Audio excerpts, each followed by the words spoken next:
नमस्कार। टुडे उत्तराखंड में आपका बहुत बहुत स्वागत है। मैं हूं गीतिका पांडे। हमारे प्यारे राज्य उत्तराखंड से जुड़ी हुई खबरों को जानने के लिए टुडे उत्तराखंड को सब्सक्राइब करें और उत्तराखंड के किस जिले से ये वीडियो देख रहे हैं कमेंट बॉक्स में हमें जरूर बताएं। देहरादून में इन्वेस्टर समिट को लेकर तैयारियां तेज, उतारे गए खंभों से तार, मोबाइल सेवा पर नहीं पड़ेगा कोई असर। इन्वेस्टर समिट की तैयारियों को लेकर शहर में चल रहे सुंदरीकरण के कार्य और बिजली के खंभों से उतारे जा रहे तारों के जाल के कारण 10 दिसंबर तक इंटरनेट, ब्रॉडबैंड व स्थानीय केबल नेटवर्क की सेवाएं प्रभावित रह सकती हैं। जौलीग्रांट एयरपोर्ट से लेकर इन्वेस्टर समिट के आयोजन स्थल तक, FRI तक और इसके आसपास के समस्त क्षेत्र प्रभावित रहेंगे। नैनीताल में शीतकाल की पहली बारिश, बर्फबारी के नहीं है आसार। सरोवर नगरी में बीती रात हुई बारिश से कड़ाके की ठंड पड़नी शुरू हो गई है। सोमवार को घने बादल पूरे दिन आसमान में डेरा डाले रहे। फिलहाल हिमपात के कोई आसार नहीं। सोमवार तड़के करीब 4 बजे से नगर में झमाझम पानी बरसा। बारिश का क्रम रात 12 बजे शुरू हो गया, जो रुक रुक कर सुबह तक जारी रहा। निजी भूमि पर बना सकेंगे हेलीपैड और हेलीपोर्ट, नीति को मिली मंजूरी। प्रदेश के दूरस्थ क्षेत्रों में हवाई सेवाओं के विस्तार करने के लिए अब निजी भूमि पर भी हेलीपैड और हेलीपोर्ट बना सकेंगे। इसके लिए भूस्वामी जमीन को 15 साल के लिए उत्तराखंड नागरिक उड्डयन विकास प्राधिकरण को लीज पर दे सकता है या स्वयं भी हेलीपैड और हेलीपोर्ट बना सकता है। कांग्रेस के लिए प्रदेश में 10 वर्षों का सूखा खत्म करने की बड़ी चुनौती, नए सिरे से मंथन में जुटे। लोकसभा चुनाव में उत्तराखंड में बीते 10 वर्षों का सूखा खत्म करने की आस लगाई बैठी कांग्रेस का मनोबल 4 राज्यों के विधानसभा चुनाव परिणामों से धड़ाम हो गया। हिंदी भाषी 4 राज्यों के इस चुनाव में पटखनी खाने के बाद उत्तराखंड कांग्रेस का कार्यकर्ता हताश है।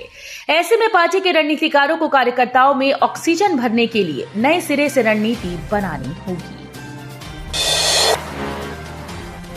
वायरल हुई दून में इन्वेस्टर समिट के दौरान इंटरनेट बंद रहने की खबर, पुलिस ने बताया भ्रामक। देहरादून में आगामी 8 और 9 दिसंबर को आयोजित होने वाले ग्लोबल इन्वेस्टर समिट को लेकर कुछ खबरें वायरल हो रही हैं। वायरल खबरों में कहा जा रहा है कि समिट के दौरान आगामी 10 दिसंबर तक देहरादून में इंटरनेट सेवाएं बंद रहेंगी। पुलिस ने इसका संज्ञान लेते हुए अपने ऑफिशियल फेसबुक पेज पर पोस्ट करते हुए इस तरह की खबरों को भ्रामक बताया। पुलिस ने अपील की है कि इस तरह की अफवाहों पर ध्यान न दें। 23 दिसंबर से होगी जेईई भर्ती परीक्षा, जानिए कब से डाउनलोड कर सकते हैं एडमिट कार्ड। उत्तराखंड लोक सेवा आयोग जेईई भर्ती परीक्षा 23 से 27 दिसंबर तक कराएगा। आयोग ने इसका परीक्षा कार्यक्रम जारी कर दिया। प्रवेश पत्र 8 दिसंबर को जारी किए जाएंगे। आयोग सचिव गिरधारी सिंह रावत के मुताबिक उत्तराखंड सम्मिलित राज्य कनिष्ठ अभियंता सेवा परीक्षा का आयोजन 23, 24, 26 व 27 दिसंबर को 14 शहरों में अलग अलग केंद्रों पर होगा। विमान से आई थी, सड़क मार्ग से जा रही वापस। सिलक्यारा सुरंग हादसे के दौरान दिल्ली से थी मंगवाई। सिलक्यारा सुरंग में फंसे श्रमिकों को बाहर निकालने के लिए वायुसेना के हरक्यूलिस विमानों से 3 खेप में पहुंची अमेरिकी ऑगर मशीन को सड़क मार्ग से वापस भेजा जा रहा है। मलबे में लोहे के अवरोधकों के चलते इस मशीन से ड्रिलिंग भले ही पूरी न हो पाई हो, लेकिन पाइप पुशिंग का काम इसी से संभव हो पाया था। अब ड्राइविंग लाइसेंस बनवाने के लिए देना होगा ऑटोमेटिक टेस्ट, पड़ेगा 100 रुपए महंगा। प्रदेश में अब ड्राइविंग लाइसेंस बनवाने के लिए ऑटोमेटिक टेस्ट देना होगा, जिसके लिए 100 रुपए अतिरिक्त यूजर चार्ज भी देना होगा। परिवहन विभाग की नीति में इस बदलाव पर सोमवार को कैबिनेट ने मुहर लगा दी। प्रदेश में 21 ड्राइविंग टेस्ट सेंटर बन रहे हैं, जिनमें से 8 प्रस्ताव परिवहन विभाग ने पास भी कर दिए हैं। सचिव परिवहन अरविंद सिंह हांकी ने बताया कि अभी तक देहरादून में ऑटोमेटिक टेस्ट सेंटर से टेस्ट के आधार पर ही ड्राइविंग लाइसेंस जारी होते आए हैं, लेकिन प्रदेश में सभी 21 ARTO क्षेत्रों में ऐसे सेंटर बनाए जा रहे हैं। प्रदेश में हो सकेगी वर्चुअल रजिस्ट्री, केंद्र ने इस कार्यों के लिए दी आधार लिंक की अनुमति। प्रदेश में अब घर बैठे रजिस्ट्री कराई जा सकेगी। प्रदेश मंत्रिमंडल ने सोमवार को घर बैठे रजिस्ट्री कराने की वर्चुअल प्रक्रिया के प्रस्ताव को मंजूरी दी। अब लोगों को भूमि व अन्य संपत्ति की रजिस्ट्री कराने के लिए कार्यालय में आने की आवश्यकता नहीं होगी।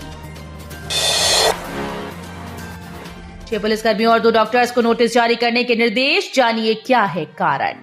हाईकोर्ट ने टिहरी गढ़वाल में पुलिस हिरासत में मौत मामले में 6 पुलिसकर्मियों और 2 डॉक्टर्स को नोटिस जारी कर जवाब दाखिल करने के निर्देश दिए। कोर्ट ने इस मामले में टिहरी के जिला न्यायाधीश योगेश कुमार गुप्ता के आदेश पर भी रोक लगा दी। रामनगर की लीची को मिला जीआई टैग, मिलेगा ये लाभ। रामनगर की लीची को जीआई टैग मिलने से बागवान गदगद हैं। जीआई टैग मिलने के बाद लीची की मांग बढ़ने के साथ साथ बागवानों की आय भी बढ़ने की उम्मीद है। अब जीआई टैग के अतिरिक्त कोई भी रामनगर की लीची कहकर नहीं बेच पाएगा। सरकारी जमीन को बेचने का मामला, हाईकोर्ट ने सरकार समेत विभागों से 10 दिन में मांगी जांच रिपोर्ट। हाईकोर्ट ने हल्द्वानी में रेलवे, वन विभाग और राजस्व की जमीन को 100 और 500 रुपए के स्टाम्प पेपर के जरिए बेचे जाने के मामले को गंभीरता से लिया। राज्य सरकार, वन विभाग और रेलवे को 10 दिन के भीतर मामले की जांच कर रिपोर्ट कोर्ट में पेश करने के निर्देश दिए। वन विभाग की मंजूरी न मिलने पर लटकी मसूरी की सुरंग, जाम से मुक्ति पाने के लिए अभी और इंतजार। मसूरी को जाम से निजात दिलाने के लिए भारतीय राष्ट्रीय राजमार्ग प्राधिकरण ने सुरंग निर्माण की तैयारी पूर्ण कर ली, लेकिन वन विभाग का क्लियरेंस न मिलने से योजना अभी परवान नहीं चढ़ पाई। ये सुरंग हाथीपांव रोड पर 4.5 किलोमीटर लंबाई में बननी है। इसके लिए करीब 1300 करोड़ रुपए का बजट प्रस्तावित है।